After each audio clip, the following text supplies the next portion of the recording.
So welcome back once again. It's more like a commercial break. We just want to let you know that the conference is great speakers and great audience. The next session we have is with three very dynamic leaders of the three top learning systems that we can find in India and elsewhere. The first speaker is Anant Agarwal, who is the CEO of FedEx. The second speaker is Jeff Maggioncalda, who is the CEO of Coursera, recently joined in June 2017. And the third speaker is Ronnie Screwvala, who is co-founder of UpGrad. I will introduce each of the speakers separately as they come to speak. But since we have just about an hour, we're already about 6 minutes delayed, we will let the speakers speak for a while, and we will take questions more like a kind of conversation among the speakers at the end of all the three speakers. So the first speaker is Anant. Can we get Anant on screen? Anant is the CEO of FedEx, which, as you know, was founded by Harvard and MIT. And I'm proud to say a very long-standing partner of IIMBX and IIT Bombay. Yeah, I should say, so Anand has been, in a way, great inspiration for us at IIMBX and at IIT Bombay. And he was just here last week. So we thank you, Anand, for coming on so late at night. But we really appreciate it. I think it's almost midnight for you. Anand is a professor of electrical engineering and computer science at MIT. He taught the first TEDx course on circuits and electronics from MIT, which had over 155,000 students from 162 countries. He's the director of MIT's Computer Science and Artificial Intelligence Laboratory and has successfully co-founded several companies, including the Tilera Corporation, which created the tile multi-core processor and virtual machine networks. Most importantly, his work has been greatly appreciated and commented upon by a number of world-renowned bodies. The Scientific American selected his work on organic computing as one of the 10 world-changing ideas in 2011. And he was named Forbes' list of top 15 education innovators in 2012, and he was awarded the Padma Shri by the Indian government last year. Ladies and gentlemen, Mr. Anant Agarwal. Thank you. Can you all hear me? Yes. Excellent. So I guess it's morning out there. Good morning, everybody. It's a real pleasure for me to join you all. And thank you, my friend Jose, for the kind introduction. And it is great to see both you and Deepak ji out in Bangalore, where the weather, from what I remember last week, is significantly warmer than the weather here in Boston. Out here, it's minus 20 degrees. So I'm inside the house with the heat turned completely on. So you are all very lucky. So can you all see my screen? Yes, sir. Yes. Oh, perfect. Excellent. It is absolutely great when technology works. So in the next 15 minutes or so, I'm going to talk about a digital education transformation and how digital can completely transform education. And my talk has two parts to it. In the first part, I'll give you a quick overview of edX and how we are using digital technology to rethink and reimagine education. In the second part of the talk, I'm going to talk about the future of learning. I'm going to talk about what should universities be thinking of. I know many of you are leaders from various universities and leaders of government. I'm going to say some scary things. I'm going to also say some very enthusiastic things, depending on your point of view. And the second part of my discussion will be about how I think universities will need to transform themselves in order to be relevant in the future that we all see coming at us. In his excellent presentation, my friend Andrew talked about how over the next 15 years, about 40% of today's jobs will be gone. I use this slide to make the same point. My statistic is from the International Education Commission that was led by Gordon Brown. And but that commission projected that by 2030, half of today's jobs will be gone because of AI, automation, robotics, technology, and so on. Now, half is a big number. But I like to joke that next time you shake hands with somebody, just remember that one of you is not going to be there to shake hands in the year 2030. Now, whether the number is 50% or 40% or 60%, these are big numbers. What that means for universities, governments, and corporations, and all of us, is we really need to rethink how we think about education. So, for example, today, you go to college at the age of 18, learn for 4 years or 5 years, and that's about it. But in a new world, where we need a planet-scale reskilling effort, where 1 in 2 people have to be reskilled and upskilled continuously to stay relevant, our whole way of thinking about education has to completely change. No longer can we think of an 18-year-old getting an education. It really has to be a system that is lifelong. And towards the end of my talk, I'll talk about what does it mean for universities. Today, universities, whether it's IIM Bangalore or IIT Bombay or any other IIT Madras or any university, there's probably 7,000 to 8,000 colleges in India. They're all catering to the 18-year-old or the 19-year-old. But within 15 years, and maybe sooner, we all have to be thinking about how do we play in this world of continuous learning? How do universities play in that space as the whole world is completely transformed? Netflix has completely transformed entertainment, and Airbnb and TripAdvisor have transformed the hospitality, and Uber has transformed the whole transportation industry. But the education system has not changed a whole lot. And so edX, when we formed edX about 6 years ago, our vision was, and this was part of our founding mission, was to how do we really work with universities to rethink and reimagine education, both online and at campuses. So edX is a nonprofit. We are the only nonprofit MOOC provider founded by Harvard and MIT. And so we partner with institutions, whether it's universities, corporations, and much like Uber connects people that want a ride in a car to people that have cars, Uber is a platform company. Similarly, edX is a platform company. We built a platform and for learning. And we connect learners that want to learn to universities or institutions and teachers that have great content to offer. And so our mission is to really reimagine how the world of education should look like. And in doing so, our goal is to increase access to education for everybody in the world. So today we've grown to about 15 million learners from every single country in the world. We have about 2,000 courses and about 130 global partners.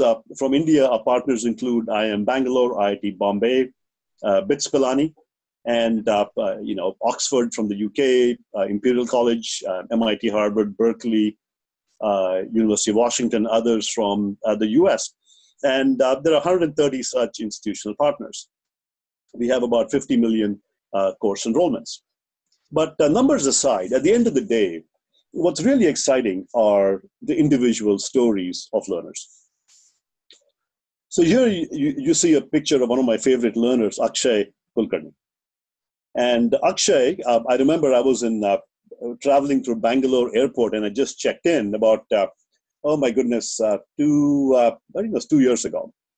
And as I checked my bags in and I was coming out, I saw this young person and 20 other people that were coming at me like, almost being engulfed like an amoeba, comes around an organism. And this guy asked me, "Are you Anant Agarwal?" And when you're in a different land and 20 people approach you and ask you, "Is this your name?" you're going to get really worried. But luckily, it turns out that Akshay Kulkarni, told me his story very quickly. He mentioned that he was not really interested in study, so he went to he could not get into any of the top colleges, so he went to a very small third-tier college, and he was trying to figure out what to do with his life for a couple of years. And that's when he took some of the courses on edX. He took Introduction to Computer Science from Harvard, and then he did software as a service and cloud software from Berkeley. from Armando Fox and David Patterson. And following that, he applied to Microsoft in Hyderabad. He got an interview there. And they were amazed that a young little kid from a college that wasn't very well known, here was this little kid applying for a job, and he'd taken courses from Berkeley and passed them and had certificates from edX in cloud computing and other areas. They immediately gave him a job. And stories like this really give meaning to a lot of what we do in terms of our mission to educate people around the world. But Deepak, I know he knew the answer. He was asking a question about offering free courses. edX is a nonprofit, and our courses are available for free. You can go to edX, and our courses, the videos, the exercises, the homeworks, the exams, all the courses are available for free. If you want a certificate, you pay a small fee, and even there, you can apply for financial assistance and for the certificates if you can't afford the fee for the certificate. Going back to my earlier point about needing to reskill an entire planet, there are a number of steps that we have to take in order to do this reskilling. It's not going to happen by magic.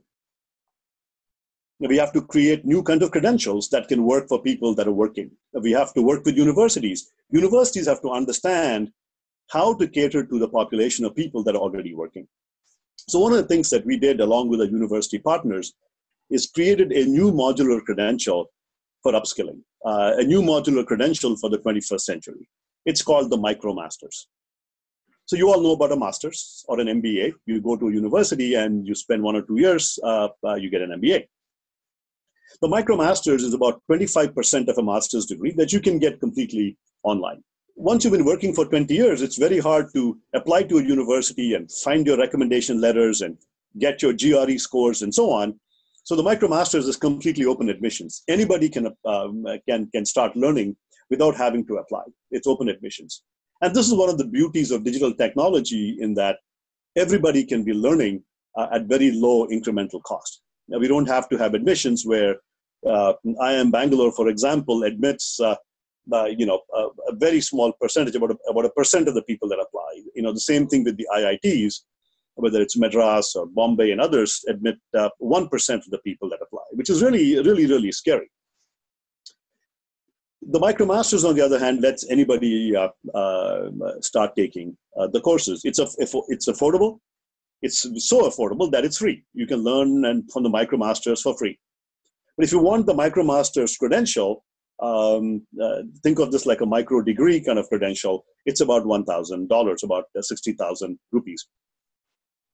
The beauty of the MicroMasters is that because it's meant for upskilling, we have to be clear that this allows people to be job ready. Each MicroMasters is endorsed by a corporation. So for example, artificial intelligence is one of the key topics that's going to take away people's jobs. And so it's one of the areas where we need to upskill. So we have an artificial intelligence MicroMasters from Columbia University.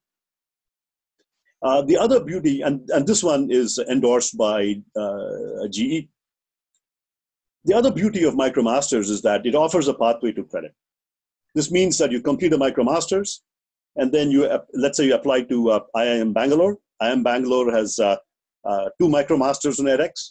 One is in entrepreneurship, and one is, you can think of it as a micro MBA. It's a MicroMasters in business. It's like a small mini MBA. And you apply to IIM Bangalore, and if you get admission, then this will give you a pathway to credit to one of their advanced graduate programs. So each of the MicroMasters, the Columbia Artificial Intelligence program, if you get the MicroMasters, you get admission into Columbia University into the Masters in Computer Science. It will convert into 30% of the credit, and you can accelerate your Masters by 30%. So we need new credentials like this for people that want to learn in a modular manner while they're working. It's completely online, so you can learn completely online while you're working. You don't have to go to campus. But if you decide to go to campus, then this will convert into credit. A lot of corporations are also getting interested in this kind of approach. And many companies have now begun to think about how we have to reskill and upskill all our employees. I was in India. Oh my goodness, I cannot believe it was just 6 days ago. I was in Delhi 6 days ago. where we made an announcement with CP Gurnani, the CEO of Tech Mahindra, where they will be using edX MicroMasters and other certificate programs to upskill their 170,000 employees. They're one of India's top 5 software powerhouses, and they will be upskilling their employees. And Tech Mahindra believes that reskilling and upskilling is going to be a key part of a continuous education. And in that sense, edX is providing the glue between universities and corporations, where corporations want to upskill, universities have content, and we are helping, along with our partners, to make the content available to organizations like Tech Mahindra.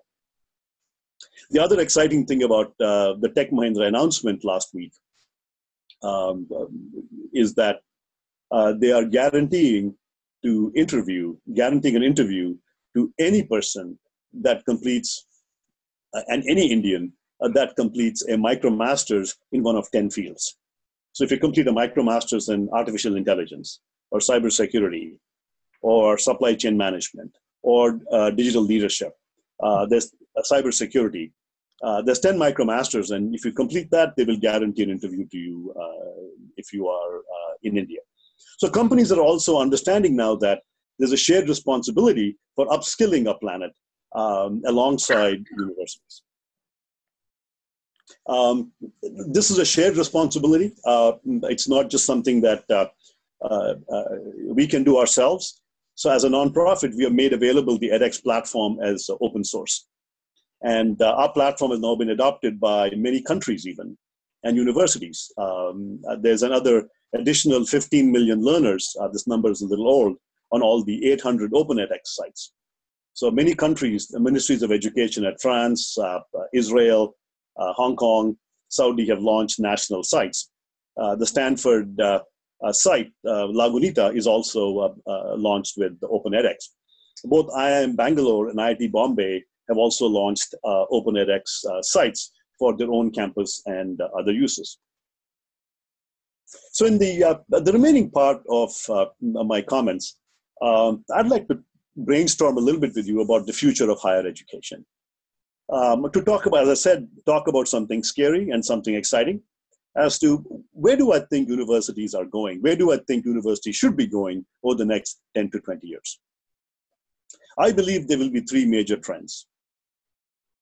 That education will become modular, education will become omni-channel, and education will become lifelong.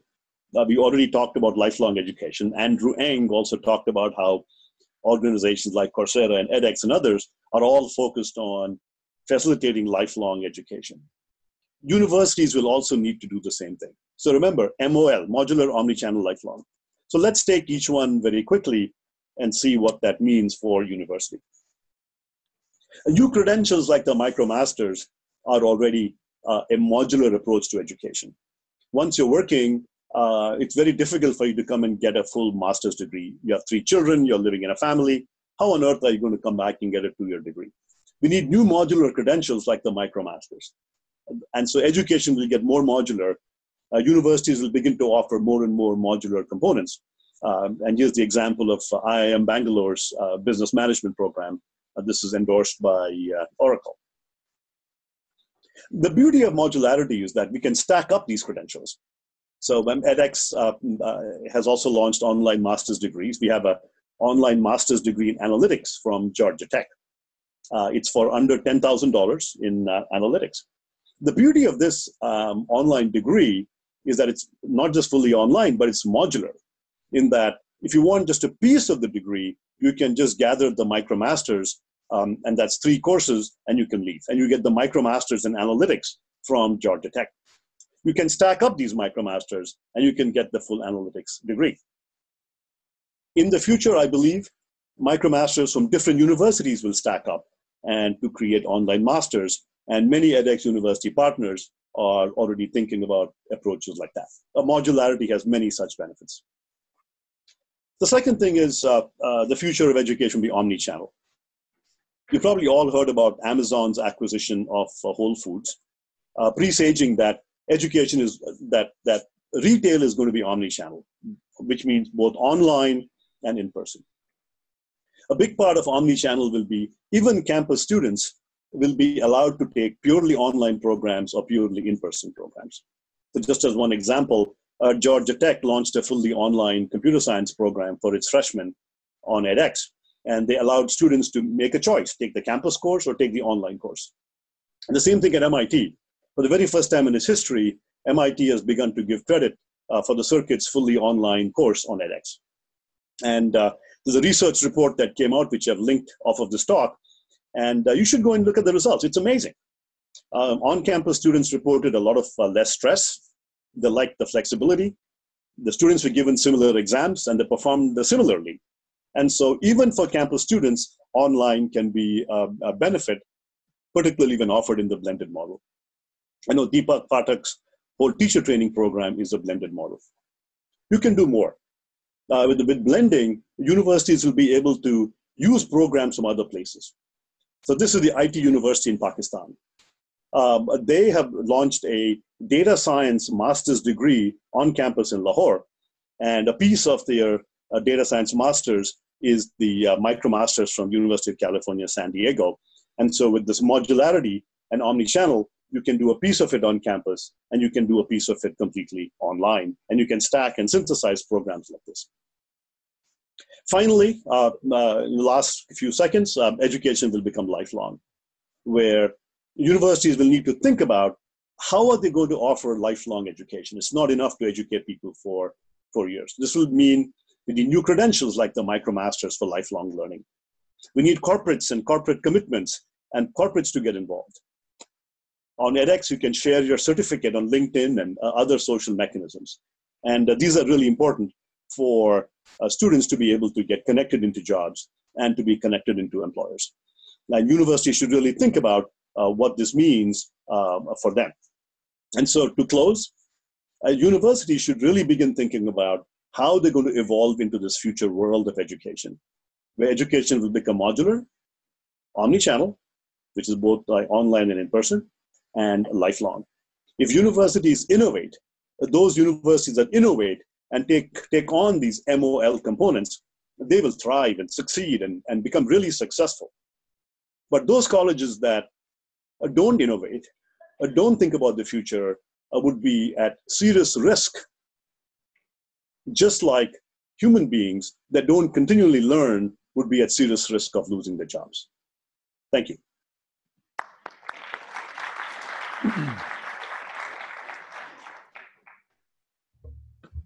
Thank you, Anant. Thank you, Anant, for that insightful and fantastic talk. I'm going to request the audience to please note down your questions and keep them ready, and we will address them to Anant well past the midnight hour for him. I hope he doesn't transform into a Cinderella at that time. The next speaker we have is Mr. Ronnie Screwvala, who is co-founder of UpGrad. Ronnie pioneered cable television in India, and I think he's partly instrumental for bringing Saas Bahu to our homes late evenings, right? He built a media and entertainment conglomerate, UTV, spanning television, broadcasting, digital, mobile, and motion pictures, which he divested to the Walt Disney Company in 2012. Demonstrating an innate ability to merge creativity with commerce, Newsweek termed him the Jack Warner of India. Esquire rated him as one of the 75 most influential people of the 21st century, and Fortune as among Asia's 25 most powerful. But what I like most about what you did, Ronnie, is in a way, your company, UpGrad, upstaged everyone by announcing a scholarship worth 100 crore rupees to anyone who is interested in doing an online course. That is a fantastic initiative by you. Thank you. So, thank you very much, ladies and gentlemen, Mr. Ronnie Screwvala. Thank you. Thank you for having me here. And both Anant and Jeff, sorry you're not here. And hope you can hear, and maybe we'll participate and interact when we have the questions and answers. So with that brief introduction, I don't have a presentation, but I have a few points because I prefer this to be interactive. We're all here in a sort of a round-facing conference room. And so I've just made some broad notes. The topic for today is starts with the word future. So I've picked the word beyond and I've looked at some of the key things that I think impact us today and look beyond them. And I think as far as the introduction is concerned, maybe many of you all are wondering why, with a media and entertainment background, what are we doing in an education conference? And I think my first connection, obviously, is the experience that I picked up there. At the end of the day, media and entertainment is about content. It in many ways is about storytelling, engaging and enthralling, but broadly impacting people at the core of their mindset. And I think that's very important, as well as bringing together brand and credibility, which is incredibly important in the education sector. So I just want to sum up with a few terms that I've sort of just coined today. The first one I want to just discuss here, and there's a fair amount been discussed right since this morning. And I'd like to put forward the thought process of us being able to think beyond content.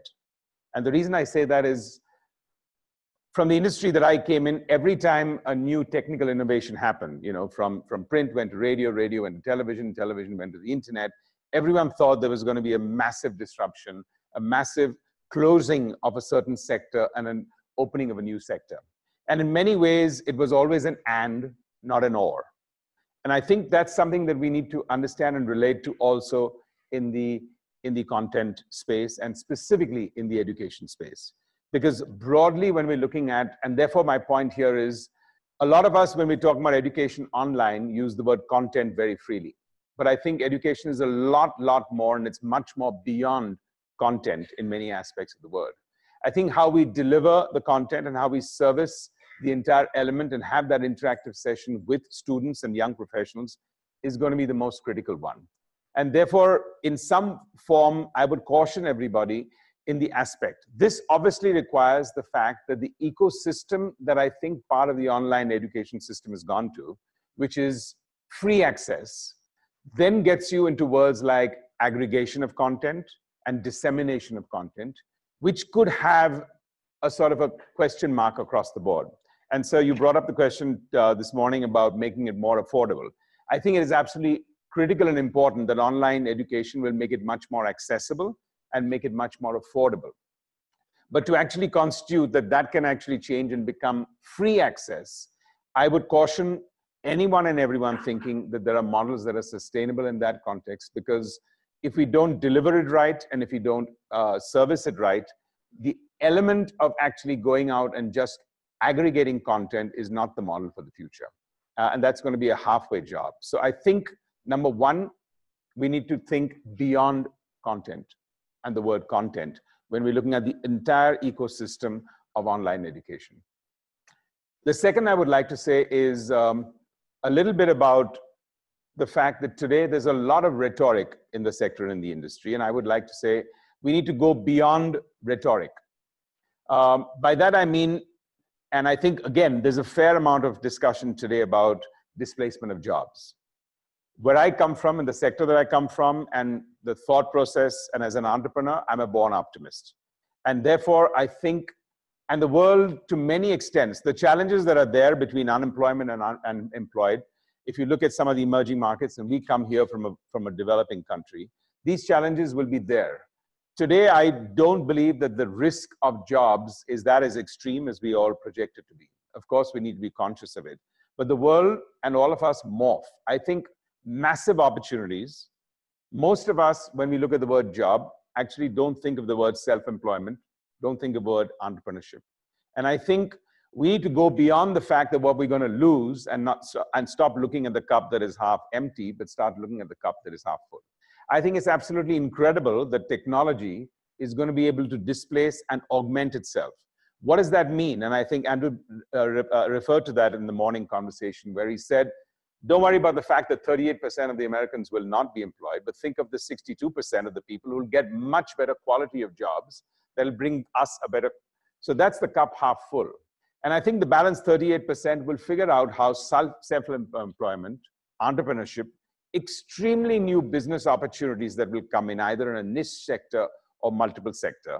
And maybe sectors that all of us think are passé, like agriculture and everyone else, can actually be some of the things, especially in countries like India, that can emerge and resurrect themselves and give us incredible opportunities. So I think the future, I'm extremely optimistic about not the question of displacing jobs, because actually it's going to force people into a vacuum for us to think laterally, think about how self-employment will happen, think about new ecosystems that till date have actually become a comfort zone for a lot of people. And we work a lot also in rural India. And I can tell you that when you don't have a base concept of losing something, you actually have a different base concept of how you're going to look about when you're going to strive for something. And we work with a lot of people who haven't had a job. And when you're talking to them about creating self-employment, there's a complete different DNA in their thinking. So I would like to just pause and reflect and talk to people here about the fact that even when we're looking at the massive disruption that online is going to do to education, which there's no doubt it is going to do, but it's going to be an and, not necessarily an or.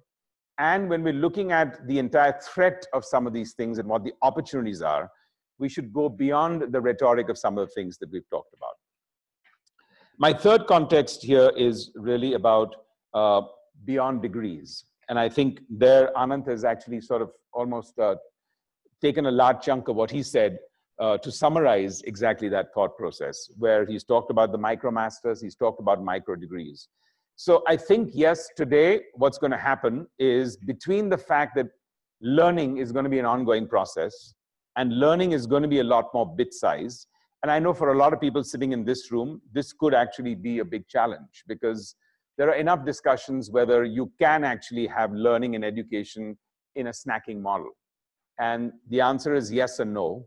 And I guess the point is that you may need at a certain time in your career a much more deeper grounding in terms of a much more longevity of education. And then there comes a time when you can get into topping up.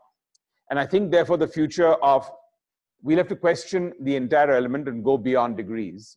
Because I know today, whenever we're talking about in the online sector, it all finally boils down to how is that going to help me to get a job and how is that in what sense of a degree?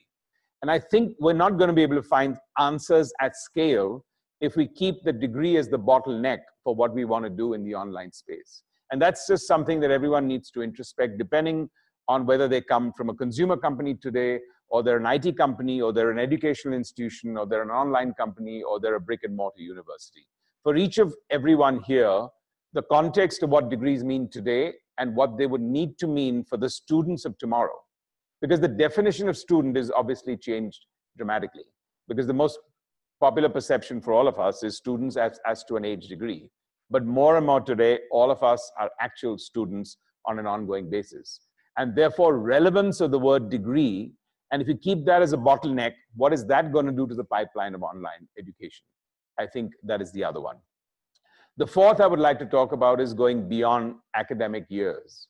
And I think, again, that's the online space has already disrupted that in many ways. And for example, what we're doing at UpGrad, we don't have a conversation with our young professionals who are looking to upgrade themselves as to what's an academic year, because it's all fungible to that extent. So there isn't, it's a timetable that allows you to be able to flexible, and your sort of ping moment of wanting to augment yourself and learn more can happen at any stage.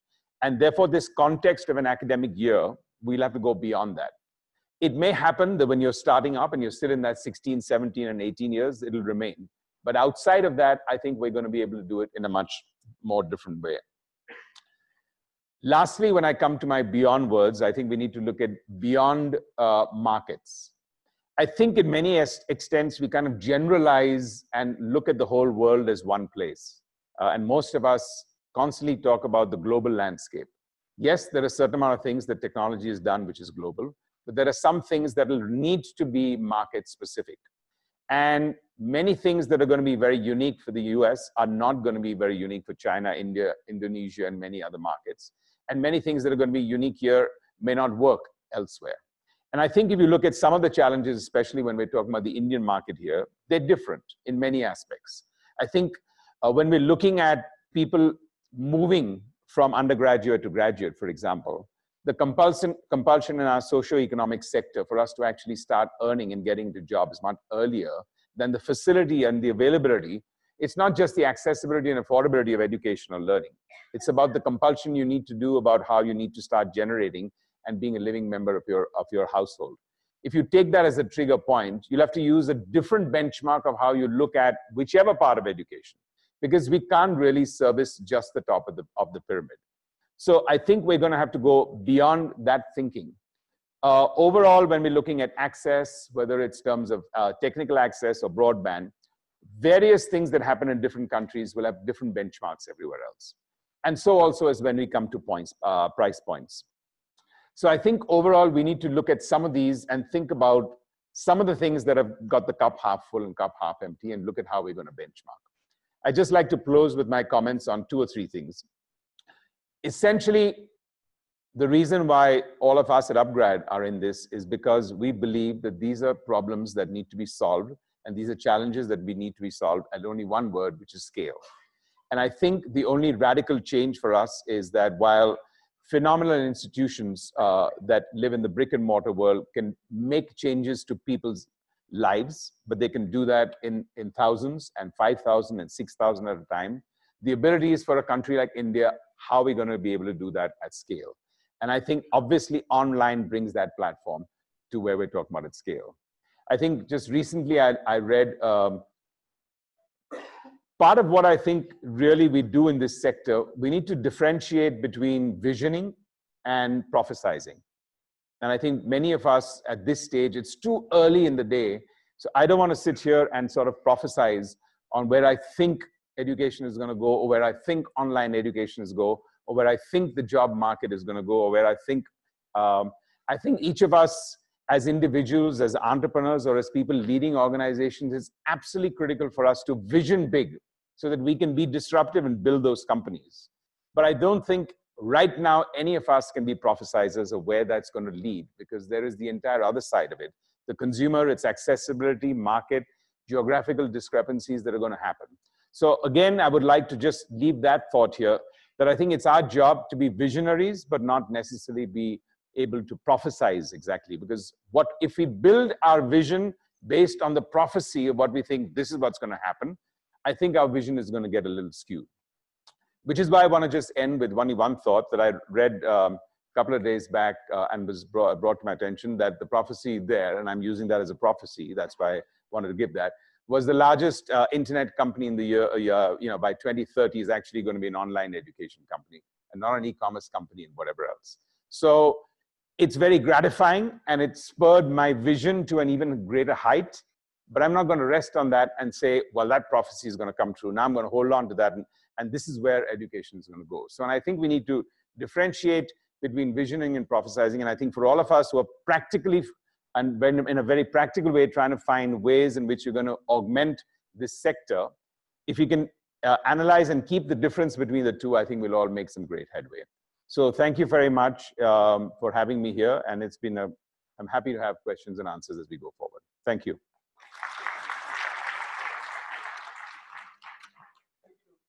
Thank you, Ronnie. It just struck me that to prophesy today, or prophecy today, you don't actually need a crystal ball. We have artificial intelligence. So we might still be able to make some pretty good predictions. But thank you for that very inspiring talk. And we move on to the third speaker of today. Jeff Maggioncalda is the CEO of Coursera. He has been the CEO since June 2017. Previously, he was the founding CEO at Financial Engines Incorporated, a company co-funded by the Nobel Prize winner William Sharpe.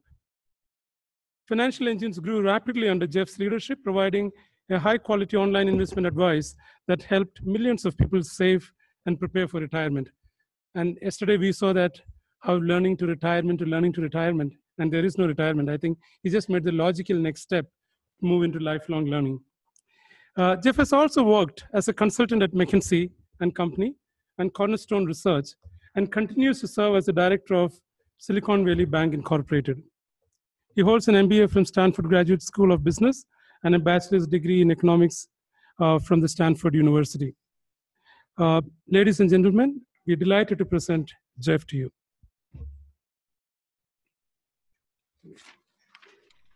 Great, thank you. Good morning. I want to make sure that folks can hear me out in Bangalore. Can you hear me okay? Yes. Okay, I have a few slides. I'll move pretty quickly through this and just make a few observations myself. I think that the points that have already been made by Anant and Ronnie are quite good. I disagree with virtually none of it, so I'll see if I can add a couple things and then open this up to Q&A. I thought what might be useful is for me to give a little bit of background on Coursera. Andrew gave a little bit of that already. But frankly, I think it'd be pretty interesting to get into the Q&A session. So let me move fairly rapidly through this. I'll give you a couple thoughts from my perspective about the future of higher ed, and then we'll go to Q&A. So with respect to Coursera and higher education, you know, what I see is the primary root cause issues that give rise to the need for Coursera and edX and many, many other companies is how quickly the world is changing. And it's changing because of technology, and it's changing because of globalization. Of course, there are many, many other things, but those two factors, which are moving at an increasingly rapid rate, are putting us into an era where acceleration is starting to create a great amount of dislocation in human societies, in commerce, in climate, and in many other things. And I think, as Andrew said, and we would probably all agree, education is pretty much the only remedy for a world that is moving so quickly and the number of people who will be dislocated because of that. Coursera was started in about 2012 by Andrew and Daphne Kohler. Today we have about 30 million registered learners. We have 160 university partners. We also have 18 industry partners, and I'll mention shortly why that's so important. But our courses, we have over 2,500 courses. They're authored by both universities and also by corporations. And about a year ago, we started selling Coursera into the workplace. So many companies around the world are realizing that the skills that they need their employees to have, especially in a world of digital transformation, those skills are becoming obsolete faster and faster. And these companies in the past thought about trying to run their proprietary training programs, create all the content themselves, deliver that content in learning experiences that they delivered themselves. And what they're realizing is that the scope of content and the span of skills and the speed with which things are changing are simply too fast and at too high a scale for them to keep up. And so they're hiring Coursera to bring in our catalog and our learning platform to help upskill their employees. So as you think about Coursera, think about it as a set of educators who are creating content and delivering learning experiences on Coursera, 30 million learners who are earning credentials. And these credentials, as Anant said, range from courses, which are very short, all the way to master's degrees. And we have 4 master's degrees on Coursera. We already have graduates who graduated with an MBA from University of Illinois. And this is not a different kind of MBA in terms of the credential. On the transcript, it is a University of Illinois MBA. Now, it turns out that you didn't have to go to campus to get it. You didn't have to pay $120,000. It was only $20,000. And you could stay in your own location and at work and still earn this MBA. In that way, it's different. Where it's the same is you do have live instruction with University of Illinois faculty. You do have study groups. You do have live video study groups, discussions, seminars. You do have expert grading. You have TAs. They're giving feedback. They're doing sort of rigorous summative assessments. And at the end, you get the same credential as if you had gone on campus.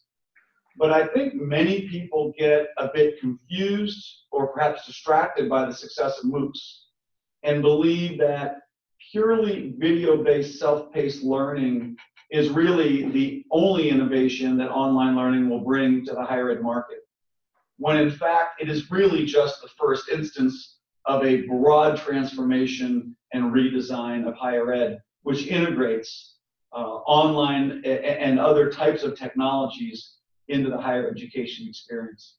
As Anand said, there are courses, and those are fairly quick. There are master's degrees. This could take years.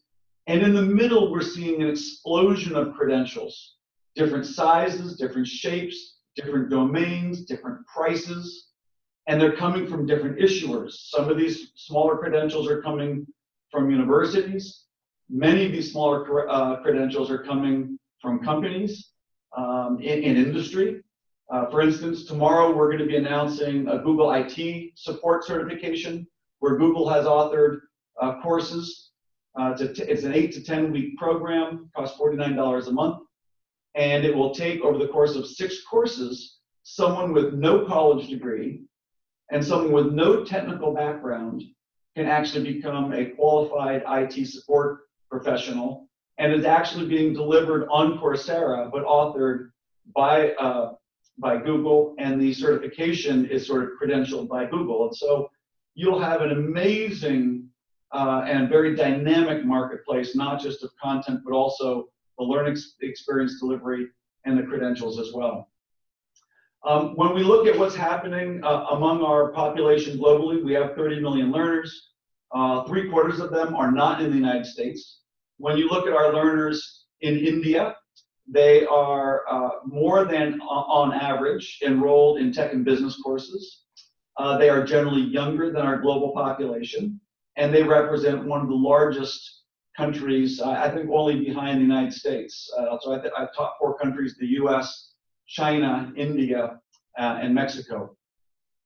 If you look at the impact that our learners say that they get, many of them, and disproportionately more in India, say that they get a benefit from having completed these courses, whether that's a benefit in learning or a benefit in their careers. And I just mentioned the IT support credential from Google. So there's a very dynamic marketplace in terms of how these credentials are being created and who's actually learning this information. We really like the idea that we have content authoring and credentialing coming from both universities and the workplace. And in many cases, we're starting to see very interesting hybrids where a company will take a look at its core competence, say it's in software development, and they will put together a training program that includes some university courses from the best computer science departments in the world. They will then take some additional content from other industry partners, we call them industry partners, other companies who are expert in computer science, and they will then also offer their own content, proprietary just to their employees, and bundle that together and create their own credential just for their own employees. We're also seeing some companies be willing to actually take their proprietary content and make that count as credit articulated to universities. So we're now starting to see universities award credit for courses that were created by non-universities. And as Anant had said, I think many universities will start thinking about and actually starting to exchange credit in credit transfer networks. So I think it's going to be a very dynamic marketplace for currency, for credentials, and for content. We also work with a number of nonprofits, education partners, and governments. And we think where the future is going, it's really hard to say. So I'll sort of just wrap it up with a thought more as an entrepreneur, which is my background. One of the reasons I was most interested in joining Coursera is because of the mission, which I think is more important to humanity than pretty much anything else I could dedicate my life to. I was thinking about healthcare, but frankly, I think education is more important. Another reason I like Coursera is because it is a platform. It's a way that the world can come and experiment and learn and try to find solutions to an unbelievably large and dynamic problem that we're all facing. So I don't know what the answer is going to be in terms of what higher ed looks like. I suspect that it will be discovered in different ways by different players in different places over time. But what is true, what I found to be true in business, is that businesses that last a long time either are in very static industries and didn't need to change, or they're in very dynamic industries and they were very good at changing. And higher ed is about to face a rate of change that I don't think it has been accustomed to. And when I think about business models, I think about things like, who is your customer? So I believe that the customers of higher ed will be vastly different 5, 10 years from now than it was for the last many decades. If you look at the average age of our MBA student in the University of Illinois MBA program, they're 37 years old. So you're going to get much older people at different stages in life looking to become customers of higher education institutions. I think the product will change, and I think Ronnie's right. It's not just about the content, it's also about the learning experience and the technology that allows totally different learning experiences to be made available. This will happen at massive scale, and scale will drive down marginal cost to almost nothing. It will also dramatically improve the learning experience because of things like artificial intelligence, which get very good when you can throw a lot of scale and data at it. I don't believe it will be free because learning is not just about the content. Learning is also an experience. But I think the cost will come down dramatically because of the scale and the basic nature of higher education, which is mostly a digital experience that people will be having. I think competitors will be totally different than they were in the past. Once you free people from having to go to campus, suddenly the whole world of universities is now available to the world of learners, and you could take classes from any country, in any institution. I also think that in many cases, competition will come from outside of higher ed, as companies like Udacity and other companies that don't work with universities will get into the business of creating content, delivering the learning experiences, and issuing credentials. I think partners will be radically different over the coming years for universities than they have in the past. And one of the important types of partners will be an edX or Coursera that can provide the kind of learning at scale that I think will be a basis for competition. And then finally, I will just say that many universities will have to really do some soul searching to say, in a world of high scale and global competition, what will be your competitive advantage that allows you to do a better job meeting new customer needs in a world of technology than other emerging competitors might. So I think it'll feel a lot more like a business going forward because I think the dynamics of competition will be very different. And with that, I'll pause so that we can have some discussions about what the future might look like. But thank you very much for including me. I'm looking forward to it. Thank you, Jeff, for that very insightful talk. In fact, I guess from the three speakers you've heard so far, the developments, being a student of strategy, I find it's like any other industry that develops several players, innovations, new players. One is not quite sure where the future is leading to. You're placing multiple bets, and eventually we will, it will end up as 2 or 3 major players. I wonder what kind of consolidation will happen. But that's not something that I want to look into the crystal ball for right now. We open up this for questions. It's about 10:30. We are supposed to close at 10:30, but Professor Phatak took 6 extra minutes. And the prerogative of the co-chairs is to extend the session a little bit. So we'll take another 6 extra minutes, and we'll take about 10 minutes for question and answers. So please identify yourself, and please stand up so that the camera can focus on you. And please keep your question brief. So the microphones can pass. And please also let us know to whom you're addressing the question.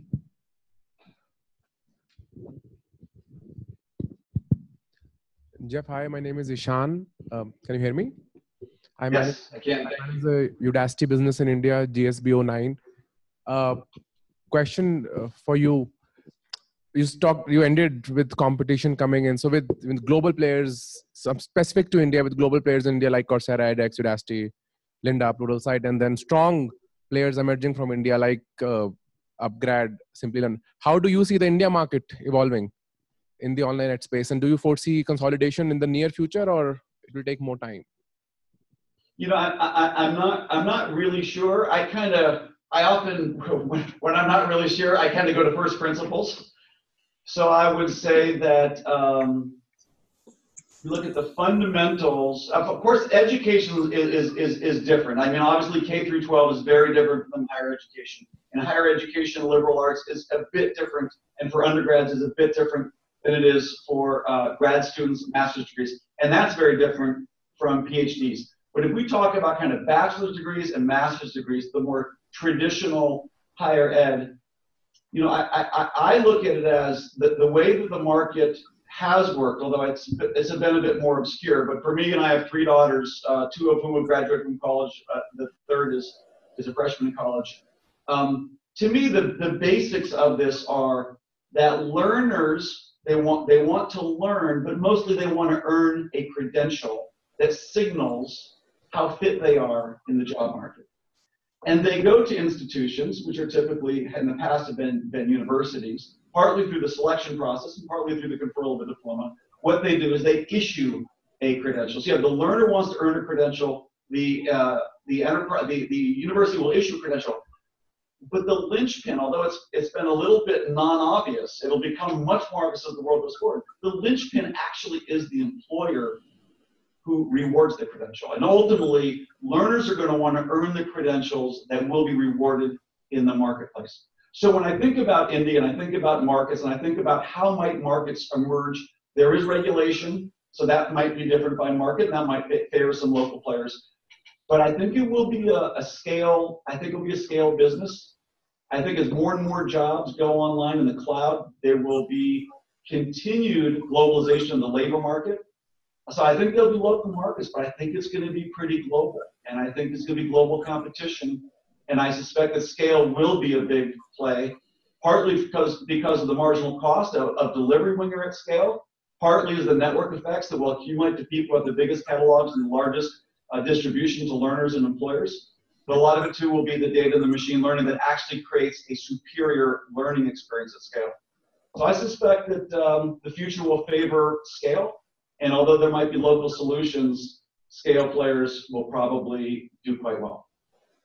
You also asked about consolidation. I don't know when there's going to be consolidation. I'm almost positive there will be considerable consolidation. And consolidation often starts when the money starts running out. So as you start having, this is just my opinion, but as you start having tipping effects where clear winners start emerging, and I think it will be not a winner take all, but it will favor the scale players. The guys who did not get the scale might have trouble raising money, and an obvious exit would be to actually sell themselves. But that's often what leads to consolidations, when there's a buyer and there's a seller. And right now, the sellers aren't so sure they're going to need to sell themselves. I suspect they will be needing to sell themselves in the not too distant future. I just want to add to that, actually, quickly, not disagreeing with Jeff, but, you know, for someone who's, yeah, I think my mic's working, but just for someone who's been in sectors that was started at the embryonic stage, whether it's been cable and then media and entertainment, and then home shopping, then went into e-commerce and now education, I can only tell you that we're not worried. I don't think anyone should be talking about competition for the next 5 to 7 years. The big challenge is how to create a market and how to build credibility. And I think for the next 5 to 7 years and 8 years in India and in most other markets, for online education, it's about creating a market and building credibility, not about competition. Hi, I'm Divya. I'm with the education team at Infosys. So I have a question for you, Ronnie, but before which I want to go back to the comment that you just made about competition. I'm going to modify that slightly and say, while I liked, and in fact, I loved the passion that all of you brought to this space and the future of learning, I think the one thing that would really help for us as an audience is to know what the USP of each of you is. And not really from the point of view of competition, but really what's the unique piece that each of you as partners bring to the space would be fantastic for us as an audience. There were kind of overlaps in what you're saying. So just to take off from the competition piece. The question I have for you, Ronnie, is I love the piece that you mentioned about learning in the context of snacking. And being from the learning space, from a corporate, an educator from the corporate space, I think one of the things that we need to do is build context for the learners. We're starting to do that and encouraging people to go to this space. But a question in that piece of snacking is, any advice if I were to consider myself as a fitness expert, any advice on how I could build those contexts more effectively for learners at scale? Yeah, and I just want to emphasize that, snacking can be taken as a little bit of a sort of a puffy word or a belittling word or a small word, and I want to caution against that. I think what I meant more when I used the word snacking was more in terms of timelines and the timelines and the availability of people and the availability of allocating time. But with that will need a lot of depth. So it's not snacking as in a visual of a couch potato, but snacking as in shorter timelines, but deep drilling. Because people are going to find and ration their time, especially when you've started off in your career. So I think it's much more about depth and tightening of the timelines than the question of it just being frivolous in terms of snacking. And to your first question on what I guess, I think, personally for me, I think what drives me in this, as I said, is my past passion of understanding content, understanding consumers, understanding trends and being able to preempt trends, understanding the importance of building brands and building credibility. And I think that's what I hope to bring to this sector as all of us around the world are building our respective companies. And I think specifically for UpGrad, while we think we have a very strong tech platform and a very strong pedagogy in the way we present our content, but for us, the unique selling point is our delivery and our service and how we mentor our students and our completion grades. And if we can stand out on that, that's where we see our position. Thank you. Okay, I have a quick. Sir, I'd like to ask. May I please? I think we've just about 5 minutes. Please keep your questions brief. And after that, I think we'll combine all the questions and ask the panelists to respond. So they have one more chance at responding to you. Can we do that? Yes, sir. So then let's just very quickly. Very quick question. So my name is Monica Khanna. I'm from KJ Soma Institute of Management Studies and Research at Mumbai. I have one question to ask all of you. So there's a huge amount of traditional knowledge which is there in India and in many of the Asian countries. There's also a lot of liberal arts, but which also represents huge employment opportunities. Now, from the discussions that have been going on, are we marginalizing the traditional knowledge and these liberal arts, and are we focusing only on technology-led subjects? Thank you. So who would like to take that question? Maybe Anant. I'll be happy to take a crack at that. Yeah. Yes, Anant, please go ahead. So it's, we did focus on some of the examples like AI and management and cybersecurity and so on. But online learning can be applied to virtually any field. As an example, we have a MicroMasters in social work from Michigan. And with the humanities, the kind of learning skills that you get are critical thinking, collaboration, teamwork, presentation skills, communications. Frankly, we're hearing more and more that as AI and robotics come in and take over the more input-output kinds of work, we are seeing that these critical skills that humanities develop are going to be much more in demand in the future. And in fact, you can teach them as well. And so, we have several programs on edX, professional certificate programs, one from Rochester Institute of Technology in soft skills. And so there's just a large number of humanities programs. And frankly, online, you can do some of the things in humanities programs that you actually cannot, which are very hard to do on a campus setting, actually. So for example, you can create lots of little cohorts of students that can simultaneously be collaborating and doing a little project where the students are from all over the world. There are many such examples. So, don't assume that online education, is a province just of technology-focused courses and programs. Thank you. So what we could do is we would take all the questions, and my request to the panelists just to make a note of those. We'll start with you, please. Okay. Very briefly, we will not take your response, only the question, please. So in the conference, we've only been talking about the way online courses could improve employability opportunities.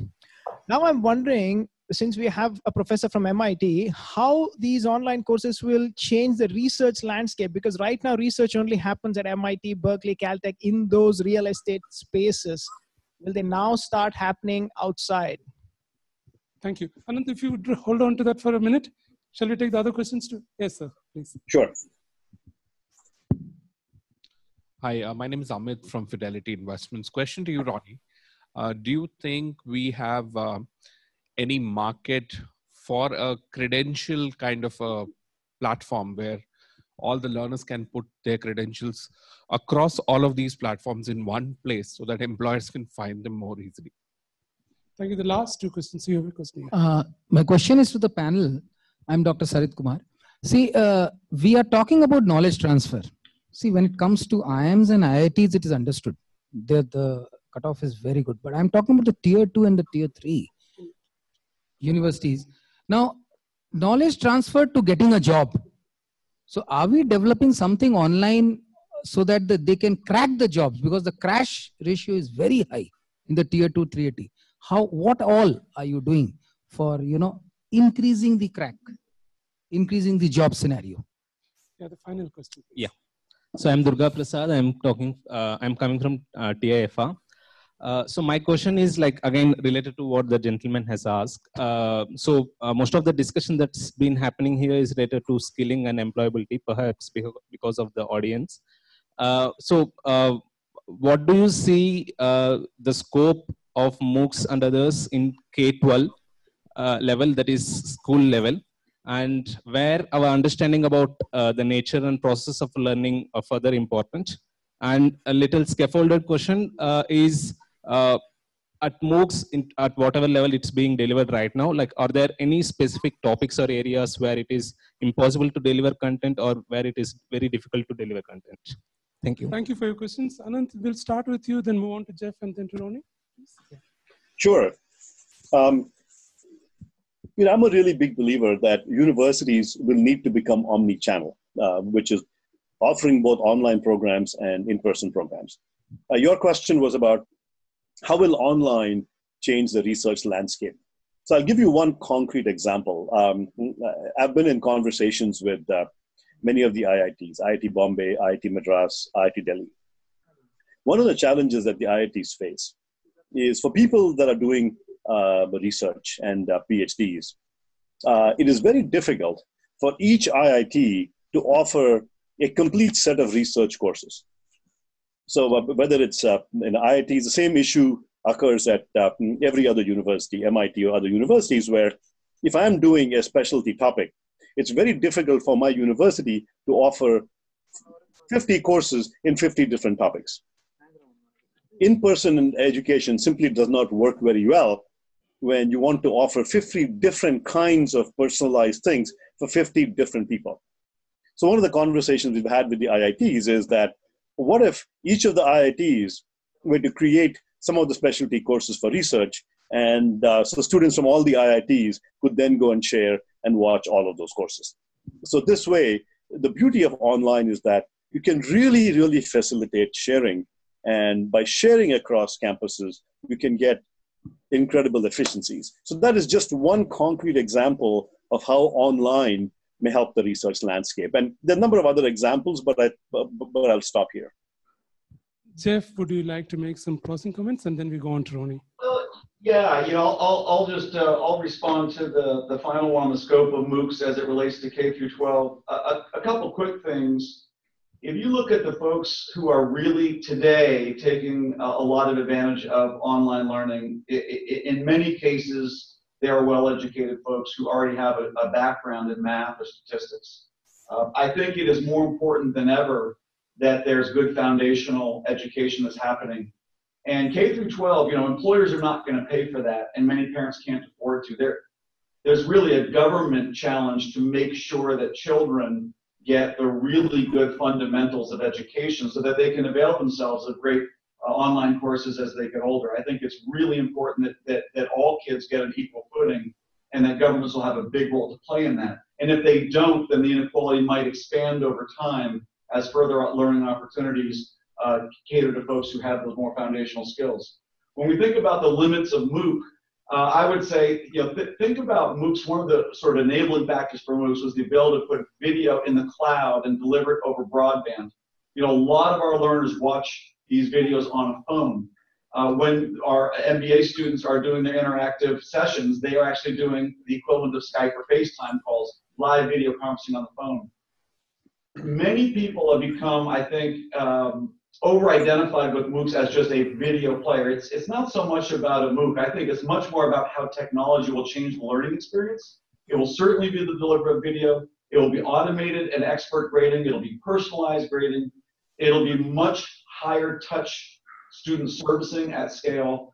I think virtual reality will create classrooms that really feel like classrooms without being in the same room. So I think technology will totally redefine the learning experience, and MOOC is really just the first step. Yeah, maybe I think Anand dealt with the research question quite clearly. On your question on sort of the credential platform, absolutely. I think it's going to be driven by a need. It also gets driven by how you execute it. Platforms are not very successful when you just place things on it.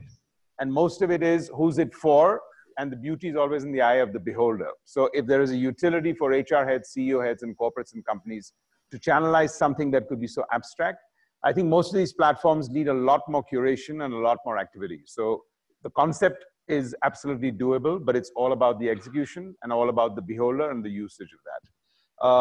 I think somebody brought up the question of how's that going to move about as far as jobs are concerned. I think the online space, we need to also realize that when you're looking at it being a learning, being an ongoing process, jobs is not about that first time jobs. It's about whether you're going to be able to stay in a job, whether you're going to be able to scale in the job, whether you're going to be able to sort of look at various other aspects, even specialization. So I think look at how you're going to be able to stay or specialize or scale. There are going to be multiple aspects of why online on an ongoing basis is going to be able to do that. So that's just my small point on jobs is concerned.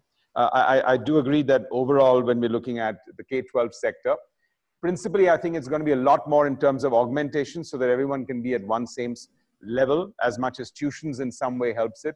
I think the input of technology and online can augment a lot in the K-12 space. But deeply there, you do need to follow the discipline of curriculum in a very different manner. So I think it's going to be much more and should be much more an augmentation medium.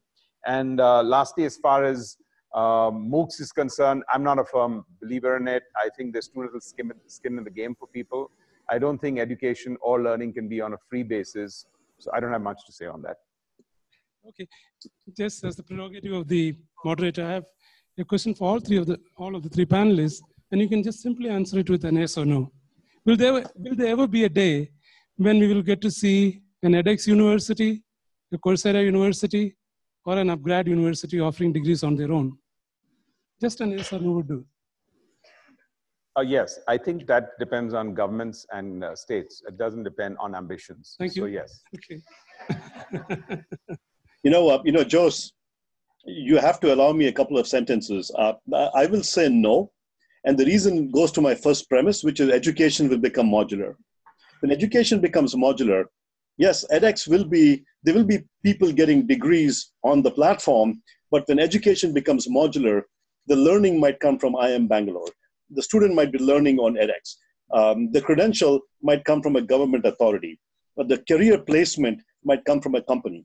And really, we will see as education gets modular, we will compose the components that various institutions and companies are really, really good at. It's a key value proposition of those companies and universities. And then we will compose multiple of them in a best of breed manner and then offer a much better synthesized product to learners.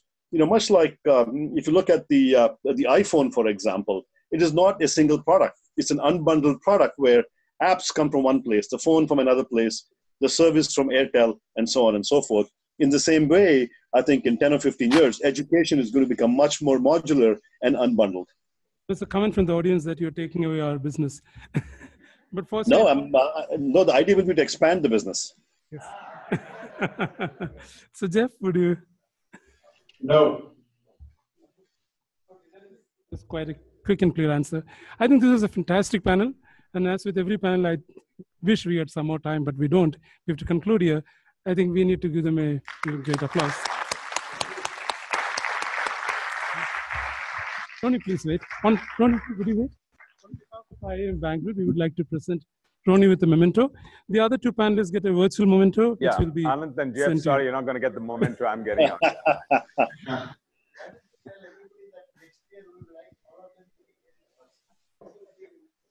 They're in the virtual world anyway. They're happy with the virtual memento, I think. That's right. Thank you. Thank you very much. Thank you.